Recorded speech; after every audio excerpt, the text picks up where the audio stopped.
আমার ধারণা আমাকে দেখে মনে করছে পাবনার হেমায়েতপুর থেকে ছুটে আসা কোনো পাগল ছাড়া আর কিছু হবে না। আপনাদের মতো মানুষেরা আমাদেরকে মানুষ বলে না, বলে আমরা সুইপার, বলে আমরা মেথর। ছোট লোকদের পক্ষ থেকে আমি তোমাদের কাছে ক্ষমা চাই। ওই ময়লার ভাগাড়ের কাছে হাজির হলাম, ততক্ষণে একদল লোক যারা এই ময়লাগুলা বেলচা দিয়ে ডাম্পিং ট্রাকে উঠিয়ে শেষ করেছে, এখন বেলচা ছুঁড়ে ওখানে ফেলে দিয়েছে। তাদেরকে গিয়ে সালাম দিলাম, 5 জন লোক, আসসালামু আলাইকুম, জবাব দেয় না, মুখের দিকে তাকায়। আবার সালাম দিলাম, আসসালামু আলাইকুম, এবারও জবাব পেলাম না, আবারও মুখের দিকে তাকায়। এরপরে বললাম, কি ভাই আপনাদের মধ্যে কি কেউ মুসলমান আছেন? একজন ভীষণ রাগ করে বলল, আমি শুধু মুসলমান না, বাকি ওরা তো সব মুসলমান, তো জবাব দেয় না কেন? বললাম কোনো সমস্যা নাই, আবার সালাম দিচ্ছি, আসসালামু আলাইকুম। এবার সবাই সমস্যারে জবাব দিল, ওয়ালাইকুম আসসালাম। জিজ্ঞেস করলো, আপনি কে? বললাম আপনাদের জাতি ভাই। আপনি কি সিনেমা করতে আসছেন? আমার এই চেহারা দেখে মনে হয় যে আমি সিনেমা করতে আসছি। কয় না, তা তো মনে হয় না, কিন্তু আপনার কথাবার্তায় তো এরকমই মনে হচ্ছে। তো আপনি কেন আসছেন? আমি বললাম আপনাদের হাত ধুইতে আসছি। ওই শুনেন, আমরা গরিব মানুষ, আমাদেরকে নিয়ে উপহাস করবেন না। আমি বললাম আল্লাহর কসম আমি উপহাসও করতে আসি নাই। তাইলে আপনি আমাদের হাত ধোয়াবেন কেন?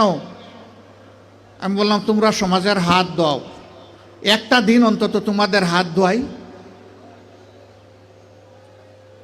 আমাদেরকে ছেড়ে দেন, আমাদের অনেক কাজ, বুঝতে পারছি না আপনি কি জিনিস।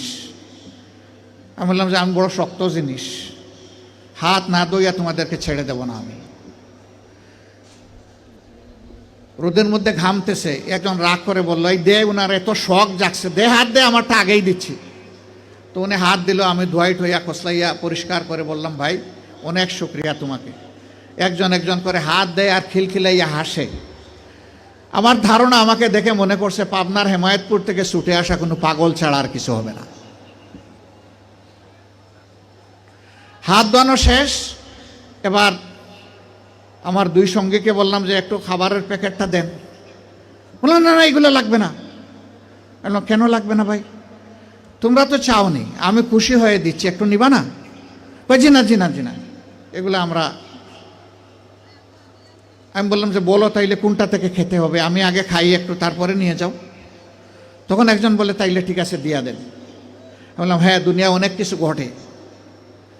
হাতে নিল, নেওয়ার পরে একজন একটু দীর্ঘ শ্বাস ফেলে বলল, তাহলে আমরাও মানুষ।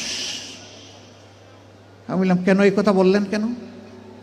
জি না, আপনাদের মতো মানুষেরা আমাদেরকে মানুষ বলে না, বলে আমরা সুইপার, বলে আমরা মেথর। আমাদের কাছে কেউ দাঁড়াইতে চায় না, কোনো রাস্তা দিয়ে আমরা হাঁটলে মানুষ সরে যায়। সমাজের মানুষ আমাদেরকে অচ্ছুত মনে করে, এদেরকে ছুঁইলেই জাত যাবে।